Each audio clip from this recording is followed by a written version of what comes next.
I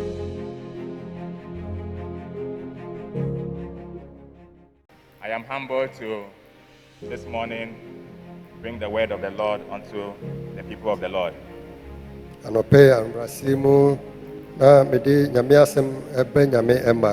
And I thank God for such an opportunity. I also thank and appreciate our General Overseer, Apostle Emmanuel Nim, for allowing me to preach this morning.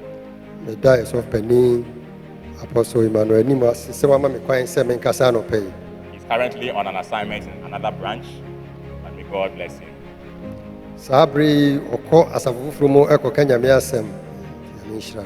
Today is the first time I'm actually preaching on the 14th of February.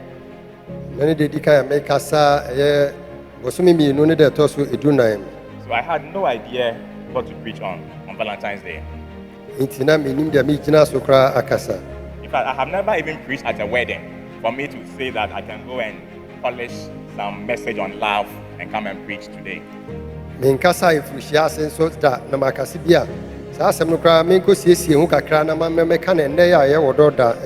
I don't have much experience when it comes to love as compared to my seniors like Pastor Harry Denchi, Pastor Samuel Quentin, Bisa, Pastor Kobna Amwa, and my own sister, Deaconess Chidima Yankee, who is all in red.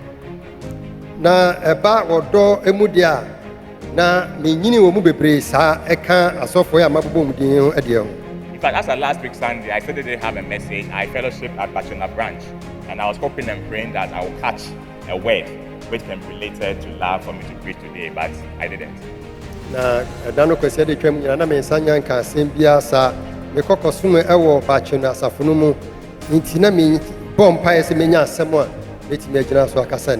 But on Thursday, the supreme experts on love, the originator of love, the manufacturer of love, hit me with a message.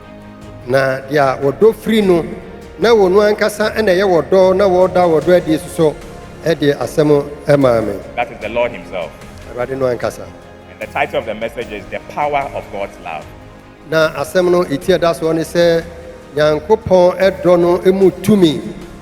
Our scripture is taken from Isaiah chapter 54, verse 10.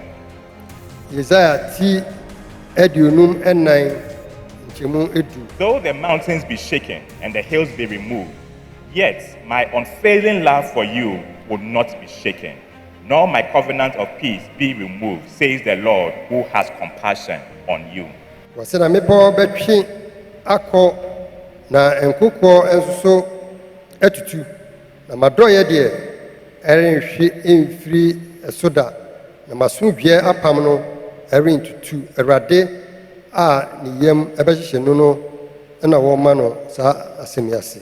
Shall we pray? Our Heavenly Father, this morning we have come to the God of love. This morning we have come to the God who created love. We have come to the God who has power and can manifest his love upon us. And this morning, as your word comes forth, we pray that you empty myself and the pardon of ourselves, and you fill us with your spirit, and fill us with your power, and fill us with your love. That your word will go forth and accomplish that which you want it. In Jesus' name we have prayed. Amen. Amen. So once again, the title of this message is The Power of God's Love. From Isaiah chapter 54, verse 10. And you see, the chapter 54 of Isaiah talks about love. The unfailing love of God. We are in a world where everyone is looking for love. We are in a world where everybody is looking or searching for love. It is because of love that the Bible says that a man will leave his home and cling to a woman because of love.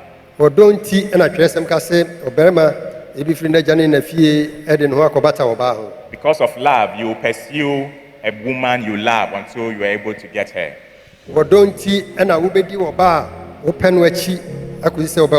Because of love, you can eat your favorite food anytime because you love that food. Because of love, you can pay so much to go and watch your favorite sport, be it football or boxing or what have you.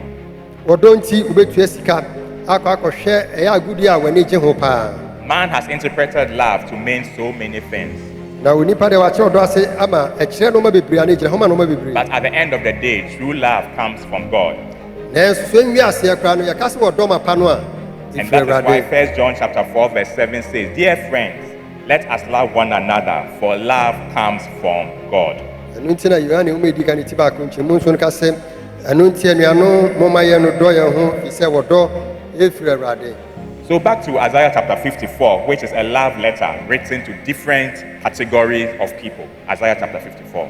Anu ntina Isaiah ti aduonum enan ede no esonko no. The first category can be found in verse 1 of chapter 54. De di kan a ye hunu no ewo eye nchemu edi kan ewo Isaiah ti aduonum enan ho. It says, "Sing, barren woman, you who never bore child. Burst into song, shout for joy, you who were never in labor, because more are in the children of the desolate woman than of her who has a husband, says the Lord." Wase to jom ubonini ya wonwo. Wase ma waninyi na to anije adwom na fa ahosane atiemu wo a empo wonchim emma. Na oni bie ma ebedoso asene empo de wo kunu emma. So the first category of people written for is those who are barren. This morning I'm here to say that the love of God is real. And it does not matter which area of your life you might be facing any kind of barrenness. The love of God is present. Whether you are barren spiritually, receive the love of God. Whether you are barren physically, receive the love of God. Whether you are barren financially, receive the love of God. Whether you are barren in any aspect of your life, receive the love of God. And that was the first category of people, those who are barren. The second category can be found in verse 2. It says, "Enlarge the place of your tent, stretch your tent curtains wide, do not hold back, lengthen your cords, strengthen your stakes."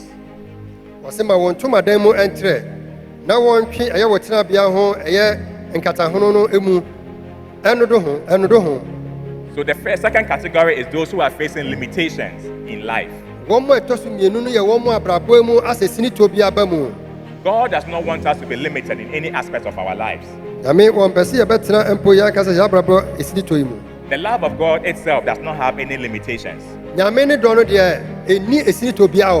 Psalm 108 verse 4 says, "For great is your love, higher than the heavens." So the love of God is not limited. May the love of God this morning catapult you from a place of limitation to your God-ordained place of abundance. And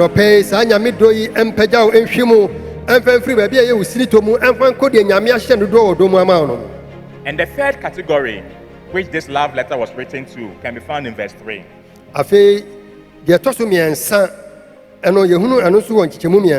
It's for those who are facing fear and those who are facing shame.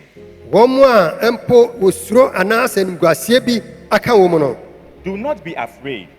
You will not be put to shame. Do not fear disgrace. You will not be humiliated. You will forget the shame of your youth and remember no more the reproach of your widowhood. Can I get an amen?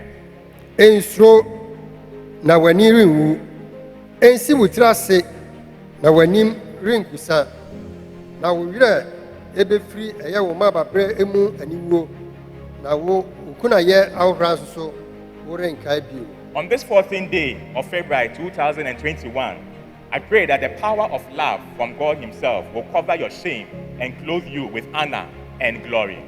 And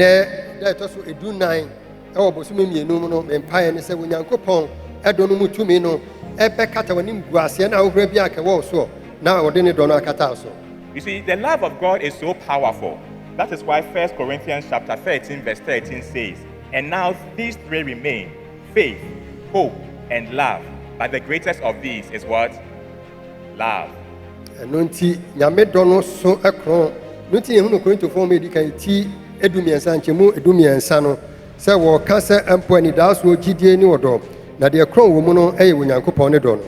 The love of God is so powerful. That is why we have this favorite scripture of most of us, John 3:16, which says that for God so loved the world that he did what? He was able to give his only son because of love. nyame ne dɔ no ɛso no ɛkoro nti ɛna twerɛsɛm mu asɛm a ɛkyerɛ saa wɔdɔ yɛ ase a yɛhunu wɔ yohane asɛmpa ɛti mmiɛnsa nkyɛmu edunsia sɛ wɔ nyankopɔn ɛdɔ wiase nie enti na wɔde ne dɔ ba korɔ no ɛmaeɛ no. So again, in Isaiah chapter 54, there were three categories it was written to: the barren, those who have limitations, and the fearful, and those who are in shame. ɛno nti bio yɛhunu ɛwɔ Yesaia tiadunum ɛnan hɔ nnipa ahodoɔ mmiɛnsa yɛ a wɔn a edi kan no boniyɛfoɔ wɔn a esuro ɛna afei wɔn nso so a asɛ sinitɔ bi ɛwɔ wɔn abrabɔ mu. And the power of the love of God is able to deal with all these three categories. na tumi ɛwɔ nyame dɔ no mu no etimi tu saa mmiɛnsa nyinaa soso ase. Our last scripture for this morning, Deuteronomy chapter 7, verse 13, how God deals with these three categories. afei yɛbɛhunu ɔyɛ Mose nwoma a ɛtɔ so enum no etimi ɛnsa nkyɛmu do nson. It says, he will love you. Take note of how the scripture started. He will love you. And because he will love you, the rest followed. And bless you and multiply you. He will also bless the fruit of your womb and the fruit of your ground, your grain and your new wine and your oil, the increase of your head and the young of your flock, in the land which he swore to your forefathers to give to you. na wɔkasa fa saa onyankopɔn dɔ yi a ɛmpo deɛ di kan no ɔse nyankopɔn no ɔbɛdɔ So wɔdɔ ɛna ɔde di kan. Because of the love of God, the Bible says that he will deal with the first issue, the barrenness, when he said that because of the love, he will bless the fruit of your womb and the fruit of your ground. That shows fruitfulness. nyankopɔn ɛka sɛ ne dɔ no nti deɛ di kan ne sɛ wɔ so wɔbɛhyira mpo ɛyɛ woyɛfunu mu ɛma wɔasefunu mu ma na kyɛ sɛ boniyɛ no ɛna wɔretu aseɛ no. The second problem we identified was limitation, if you remember. So the first line deals with limitations. He will love you and multiply you, so there will be no limitation. na kyɛ sɛ sinitɔ nso so wɔtu aseɛ tie wɔ se wɔbɛdɔ na afei wɔama wɔadɔre. And the third issue had to do with fear and shame. deɛ ɛtɔ so mmiɛnsa no ɛfa a ɛyɛ suro ɛna afei animguaseɛ ho.